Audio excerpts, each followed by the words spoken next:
prove his doubters wrong in a single summer, while Daniel's been fighting for that same vindication for well over a decade. I don't think you have good cards. But I could be wrong. This is as wrong as he's ever been. Close. Whoa! That's good. Yeah, nice. What a play from Coleman at a critical juncture and got Negreanu to make the call. You could say that Negreanu, has had a bit of bad luck. He's had so many final tables. He's had so many second places. He could have an amazing number of bracelets. I'll tell you what, when you get knocked out of a poker tournament, or at least this is true for me, I can't really have a conversation all that easily because I'm running the hand through my head. Daniel with the aces all in. Big draw, big draw. That pairs Joe. That gives me more outs. The river card is a queen for the straight. And he cuts down Daniel Negreanu. When I'm out, I'm starting to think about all the hands I could have played differently. What could I have done to avoid this? I go into this analysis mode. My wife gets it. She can talk about her day, and I'm like, King 9 on the button. Could have opened for 2.5. I opened for 2.2. We all know that we're not supposed to be results-oriented in poker. Trust the process. Play every hand to the best of your ability. Here comes the river. It's a 10! Wow. Yes! But when you don't achieve those milestone results for a while, it starts to weigh on you. I think it was weighing on Daniel that he was stuck at 6 bracelets. Come on, bro. Fucking break this fucking computer. Poker's a game where you can play every day and just lose, lose, lose, lose, and lose. When you fight so long and are trying to win that bad, you had a little dry spell. It's very interesting because if you want to be the guy at the very top, standing at the very top, then everyone's going to attack you. It's a normal, natural occurrence.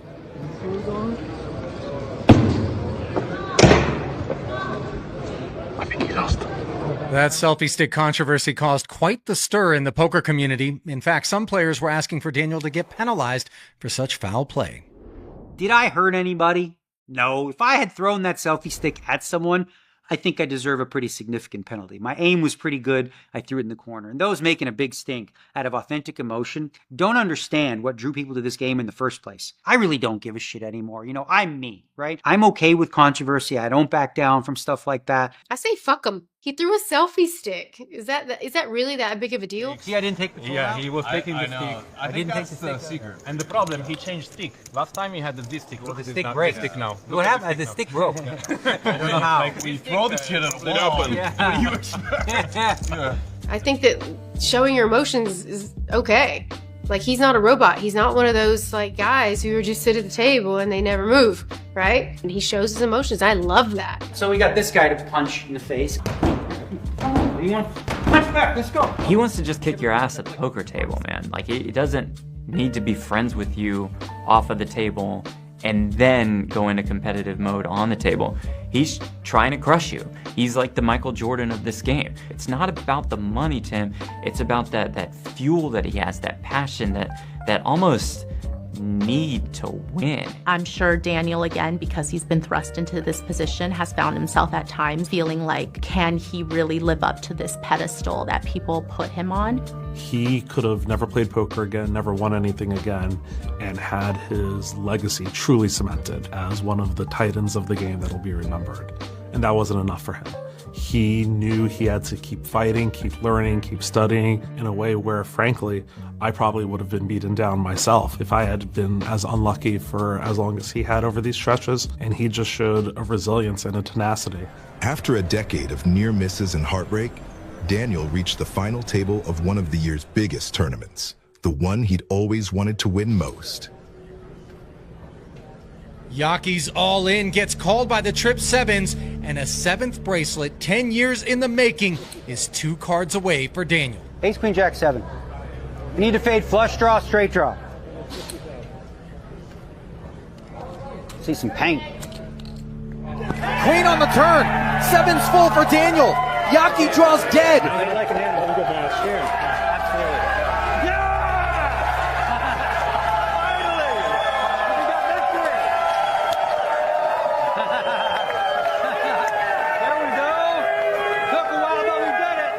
I think I've always had kind of maybe it comes from insecurity a little bit. Maybe it just comes from, self-worth conversation, but I still appreciate it. I got to be honest, I'm mostly like a lone wolf during the World Series. Like I do my own thing, but having everybody here, I wasn't sure how I'd feel about it, but I feel really nice to see the crowd like that.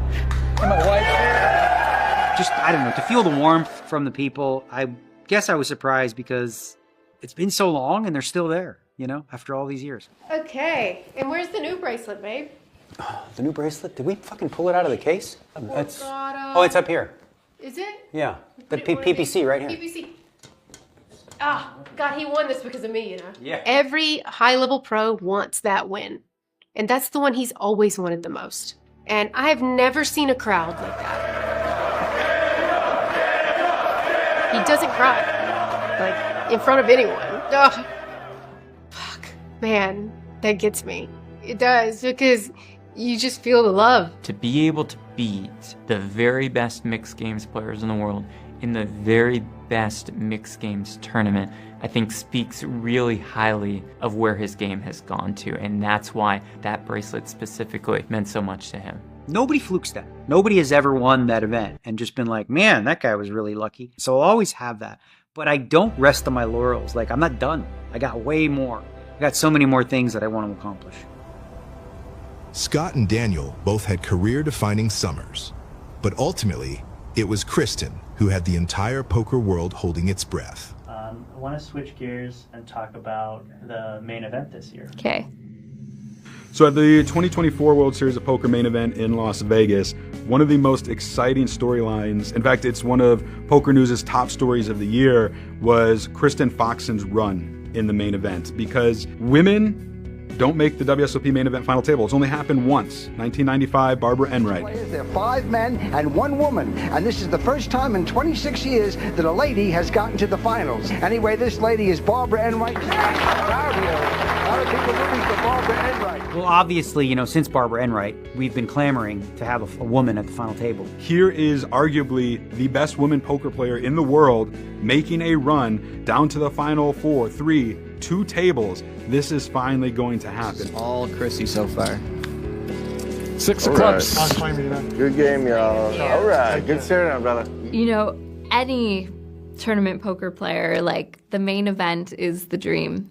It's the one. It's so unique. Playing world championship poker tournaments is a war, of which there's many battles. I think that this year I really tried to remember it's a long tournament. I took one hand at a time. Oh my. Oof. And an ace in the kitchen. Uh-oh. And Chrissy is playing aggressive here. She's last place, but it doesn't look like this will stop her from pushing these guys out of this hand. Oh my, she got them both to fold, the best hands. And then on day 6, it started to feel really real. I didn't feel any nerves prior to then. Chrissy down to the lone ace is now. We need a river. We need the ace. We need a river. And there they are. It is the ace. Oh my God, it is the ace. Go on, Chrissy. Sit right back down.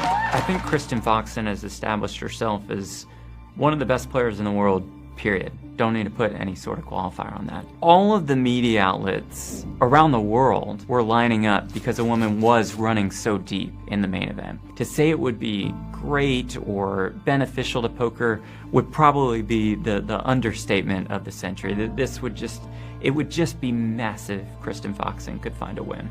You just get a level of adrenaline that becomes very difficult to sleep. Came home, started watching the stream with my husband and my friend, and we're just analyzing hands, and I'm super pumped up. And then before I know it, it's 4:30 or 5 in the morning, and it was like, wait, why did I just stay up? We were holding our collective breath. We were very excited about it. She started to amass chips. It looked like a very real possibility. Just went in with the attitude of play my game. I did feel like I want to play for the win. I want to do, what I could to come to the final table with a stack.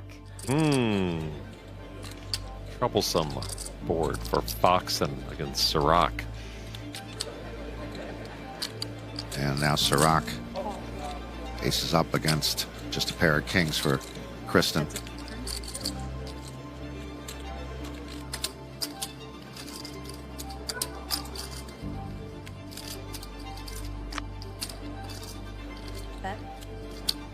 Kristen really has to be careful here.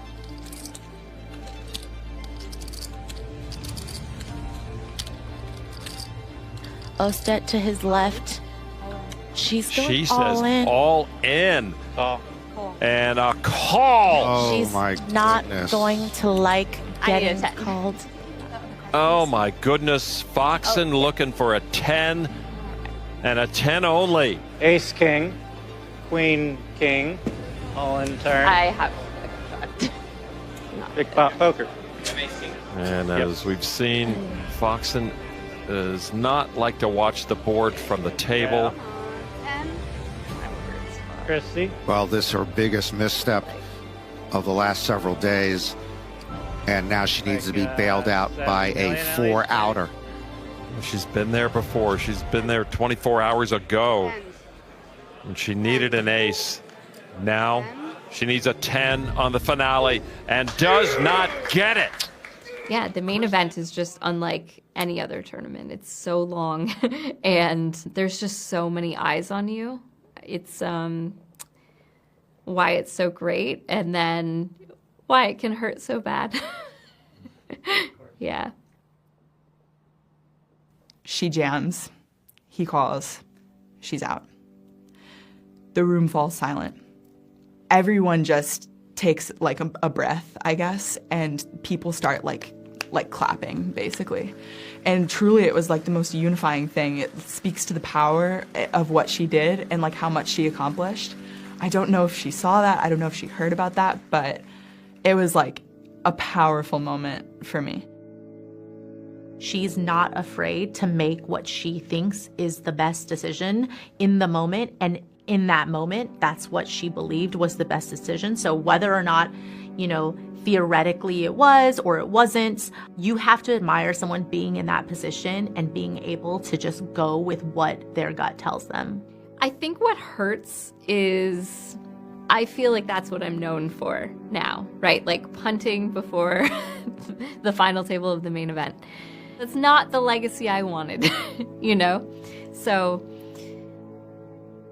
I've made peace with it as much as I could, but it still hurts. If anything, I just wanted to be like a female who's really good at poker, and seeing comments where it's like, oh, women crack under pressure, or, should have asked her husband what to do. I can easily be the observer and go, oh yeah, that was a big mistake. She screwed up. But I'm not there. I didn't get there doing what I'm doing. And, the first week after I busted was like, I kept waking up thinking about the hand and like feeling like, did that really happen? Did that really happen? Thankfully, Alex was just like, you had a great score in a 10K. Like, it's still a really good result. And that's the funniest thing about poker is truly you can be so upset and make hundreds of thousands of dollars. It's the funniest thing.